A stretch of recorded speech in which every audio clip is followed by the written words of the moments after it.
Taksi yang ditumpangi Estiana berhenti tepat di depan rumah Adnan. Estiana turun dengan hati berdebar, memegang erat kardus yang ia bawa, kemudian membayar ongkos taksi. Aku benar-benar di rumah mertuaku sekarang. Batin Estiana senang, ia mencoba mengumpulkan keberanian untuk masuk ke dalam. Meskipun baru menikah kemarin, perasaan gugup dan asing masih menyelimuti hatinya. Dengan napas tersengal, Estiana menekan bel rumah dan seorang pembantu segera membuka pintu untuknya. Aku Estiana, istrinya Adnan.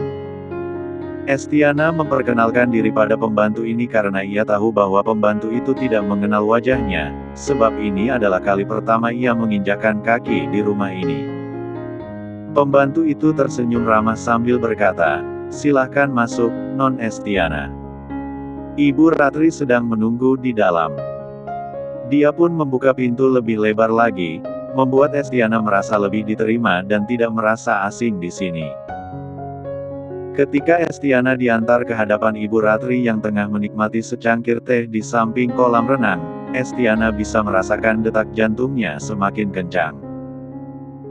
"Bu, Non Estiana sudah datang," sahut pembantu tersebut. Estiana menarik napas dalam-dalam, bersiap untuk menghadapi momen pertama kali bersama mertuanya di rumah ini. Saat itu, Bu Ratri sedang menyesap teh ketika tiba-tiba matanya tertuju pada Estiana yang sedang berdiri di depannya. Ia meletakkan cangkir teh di meja dengan rasa kesal yang mulai terpancar dari sorot matanya. "Esti, Adnan bilang kamu dipecat dari kantor. Benar?" tanyanya dengan nada dingin. Estiana merasakan jantungnya berdebar. Dan ia mencoba menahan rasa takut yang muncul. "Bukan dipecat, Bu. Saya yang memilih untuk mengundurkan diri. Paman saya malah menyarankan agar saya bekerja di perusahaan Adnan. Sebagai suami saya, seharusnya dia yang bertanggung jawab atas hidup saya." Estiana tentu berbohong demi menjaga harga diri dan menyelamatkan wajahnya di depan Bu Ratri. Bu Ratri tampak tak puas dengan jawaban menantunya, kemudian dia berganti topik. "Lalu mobil mewahmu itu. Apa pamanmu belum mengembalikan mobil itu?" tanya Bu Ratri, seolah tak peduli akan masalah pekerjaan Estiana. "Mobil itu memang belum dikembalikan, Bu," jawab Estiana singkat. Di dalam hati, rasa gelisah dan ketidaknyamanan semakin menjadi-jadi. Apakah ia harus terus berbohong bahwa ia menjadi anak kesayangan di keluarga Prana untuk menyenangkan ibu mertuanya? Bagaimana jika suatu hari nanti kebohongan ini terbongkar dan membuat hubungannya dengan Adnan semakin renggang? Perasaan bercampur aduk membuatnya semakin tidak bisa menahan untuk bicara jujur, tapi ia takut Adnan dan keluarganya akan semakin kecewa padanya. Aku benar-benar sial punya menantu seperti kamu. Ternyata kamu cuma anak angkat di keluarga Prana." "Tidak hanya anak angkat, ternyata kamu juga tidak punya apapun Estiana," ujar Bu Ratri dengan penuh emosi yang sejak tadi ia coba tahan. Ketika mendengar bahwa Estiana belum mendapatkan kembali mobilnya yang disita oleh pamannya, Bu Ratri pun tak bisa menahan diri lagi untuk mengeluarkan semua unek-uneknya. Estiana kesal dan terluka mendengar ucapan mertuanya. Tanpa menyadari, air mata mulai membasahi pipinya. "Apa ibu menganggap saya sebagai objek? Sebuah alat yang bisa membawa keuntungan dan kemewahan? Jadi selama ini, ibu setuju saya menikah dengan Adnan hanya karena keluarga angkat saya? Astaga, saya juga tidak menyangka kalau ibu menjadikan saya menantu semata-mata karena status sosial," ucap Estiana lirih, namun terdengar jelas oleh mertuanya. "Memang apa salahnya kalau saya menginginkan menantu kaya? Kamu juga pasti seperti itu, Estiana. Kamu menikah dengan anak saya hanya karena harta.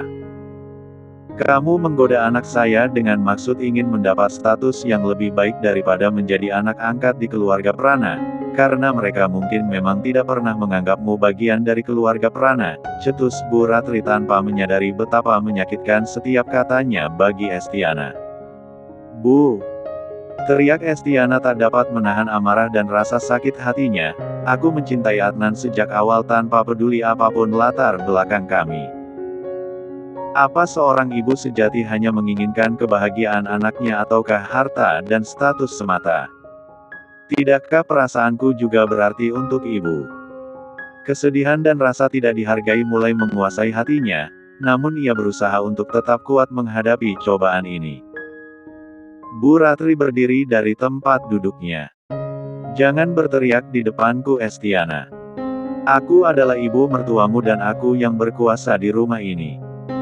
Kalau kau masih ingin bersama Adnan, lebih baik kamu mendengarkanku. Estiana mencoba menahan emosinya lagi. Meski hatinya mendidih, ia hanya bisa memandangi lantai berkeramik putih di hadapannya. Maafkan saya, Bu, suaranya parau, berusaha meredam amarah yang bisa saja membanjiri tempat itu. Bu Ratri menatapnya dengan tatapan tajam, mengintimidasi. Itu lebih baik, ucapnya, suaranya dingin dan penuh otoritas. Ia kemudian berbalik, gaunnya melambai-lambai seolah menegaskan dominasinya dalam rumah tersebut. Estiana masih berdiri terpaku, menggigit bibir bawahnya untuk menahan air mata agar tidak jatuh lagi. Di dalam hatinya, ia berdoa agar suatu hari nanti ia bisa berbicara dan berdiri untuk dirinya sendiri tanpa takut akan konsekuensi yang mungkin harus ia hadapi.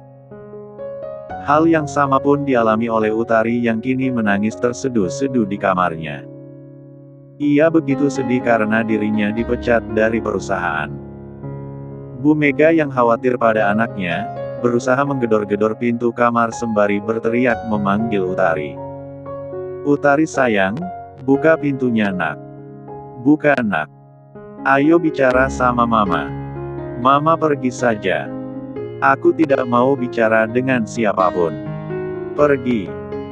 Terdengar suara keras terlempar ke arah pintu. Bu Mega tersentak kaget tapi itu tak membuatnya takut. Ia kembali menggedor-gedor pintu kamar anaknya. Utari. Aku bilang pergi. Pergi ma. Teriaknya dengan suara yang begitu keras. Hal itu membuat Bu Mega semakin khawatir pada putri kesayangannya hingga ia menghubungi suaminya agar cepat pulang untuk melihat Utari. Akhirnya Pak Farid pulang ke rumah. Ia langsung mendatangi istrinya yang masih berdiri di depan kamar Utari. Di dalam kamar, terdengar suara isak tangis Utari yang membuat hati Bu Mega bergetar. Ada apa, Ma? Tanya Pak Farid kepada istrinya, merasa prihatin dan penasaran dengan situasi tersebut. Utari sedang menangis, Mas. Tadi dia pulang sambil membawa barang-barangnya dari kantor dan langsung mengurung diri di kamarnya. Sebelum sempat ditanya, dia sudah mengunci kamarnya dari dalam. Mama khawatir, ujar Bu Mega dengan mata berkaca-kaca, dan dengan tangan gemetar. Tak ingin ada yang terjadi pada putrinya, Pak Farid segera menoleh ke pembantu rumah tangga dan meminta kunci cadangan kamar Utari. Segera saja, kunci tersebut dihadirkan oleh pembantu itu dan dengan penuh kekhawatiran, Pak Farid berusaha membuka pintu kamar Utari yang terkunci. Gimana Mas, bisa dibuka? Tanya Bu Mega khawatir jika pintu tak bisa dibuka, namun untungnya pintu bisa dibuka dari luar.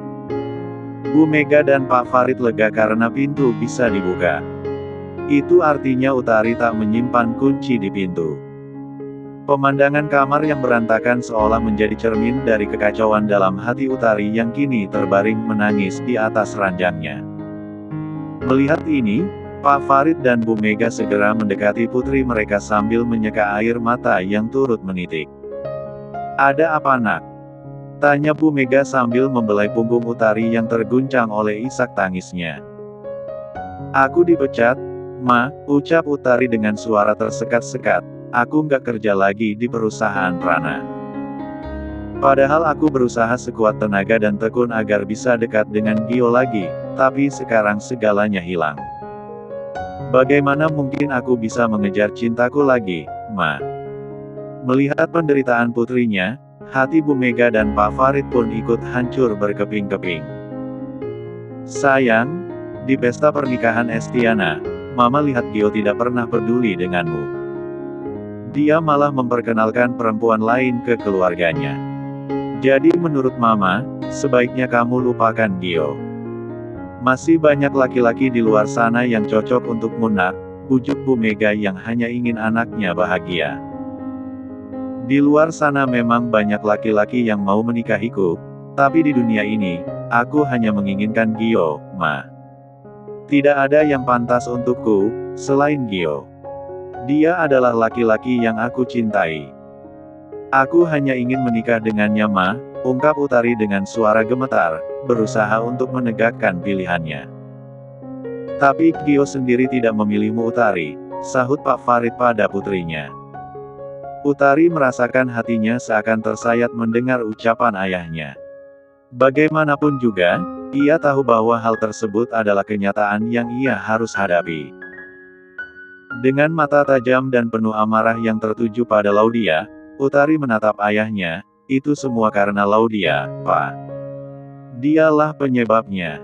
Kalau dia tidak menggoda Gio, Gio tidak mungkin mengabaikanku. Bahkan Laudia sengaja menjadi temannya Rea demi dekat dengan Gio. Kalau Laudia tidak ada di dunia ini, Gio pasti akan memilihku, Pak. Rasa cemburu dan kehilangan yang menyiksa hati Utari membuatnya meyakinkan diri bahwa seluruh kesalahan berada di tangan Laudia, bukan pada dirinya sendiri. Ini adalah satu-satunya cara untuk melindungi harga dirinya dan menutupi rasa hancur yang tak tertahankan. Pak Farid dan Bu Mega terkejut mendengar ucapan anaknya sampai mereka terdiam di sana.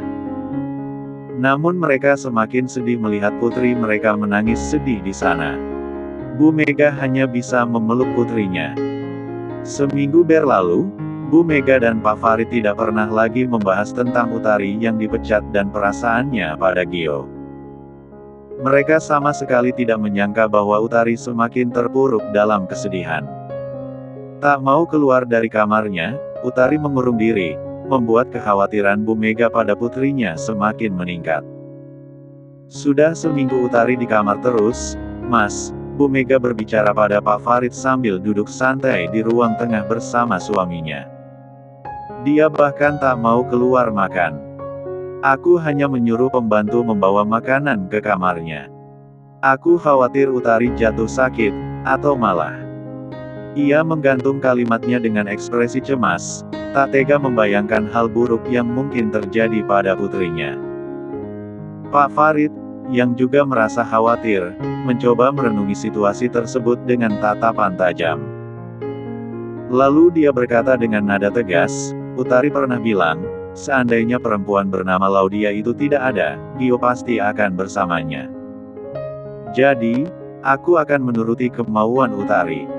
Aku akan membantu untuk menyingkirkan Laudia dari hidup Gio. Di balik pintu kamarnya, Utari merenung.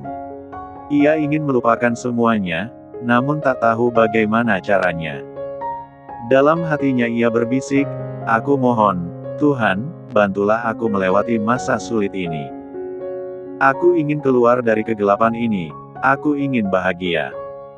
Di rumah sakit, Bu Donna dan Tuan Edward tengah menunggu hasil tes DNA dengan penuh harap dan cemas. Mereka tidak hanya berdua di sana, ada Abai, anak kandung Tuan Edward sekaligus anak tiri Bu Donna. Pria berusia 30 tahun itu, memegang tangan ibu tirinya, memberikan dukungan pada ibunya. Tuan Edward, dengan penuh kasih sayang, merangkul istrinya yang tampak cemas menunggu hasil tes DNA. Apa benar Rea adalah putriku yang hilang? Gumam Bu Donna dalam hati. Tak lama, dokter keluar dari ruangannya. Bu Donna, Tuan Edward, dan Abai sama-sama berdiri dan mendatangi dokter tersebut.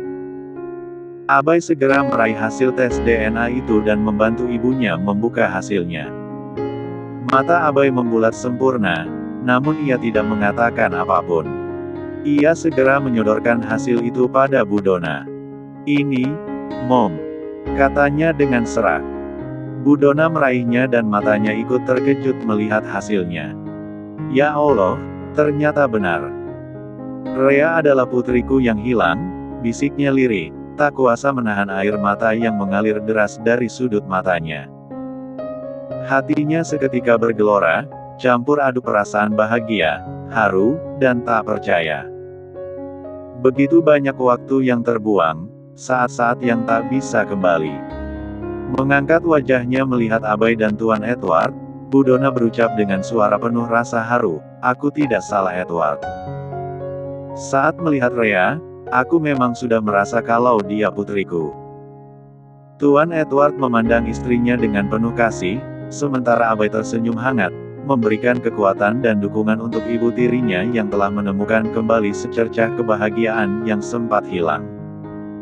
Rasa lega dan bahagia yang mendalam terpancar dari wajah Edward saat ia mendengar kabar yang telah lama dinantikannya. Dengan mata yang berbinar, ia memeluk Budona erat, hampir tak percaya bahwa mimpi mereka akhirnya menjadi kenyataan. "Selamat, sayang. Kita akhirnya menemukan Andrea," bisik Edward dengan suara yang bergetar, penuh emosi. Mata Budona terlihat sembab karena menangis kebahagiaan, membalas pelukan itu dengan kekuatan yang sama. Abai, yang berdiri di samping mereka, tak kuasa menahan senyumnya. "Selamat Mom. Sekarang, Mom sudah menemukan Andrea," ucapnya, seraya menepuk lembut bahu ibunya, ikut merasakan kebahagiaan yang sama. Air mata kebahagiaan mengalir di pipi mereka bertiga, menyatukan mereka dalam momen yang penuh haru. Ruangan itu dipenuhi dengan aura kebahagiaan, harapan, dan cinta yang baru ditemukan, seolah-olah mereka baru saja mendapatkan kembali bagian penting dari hidup mereka yang hilang.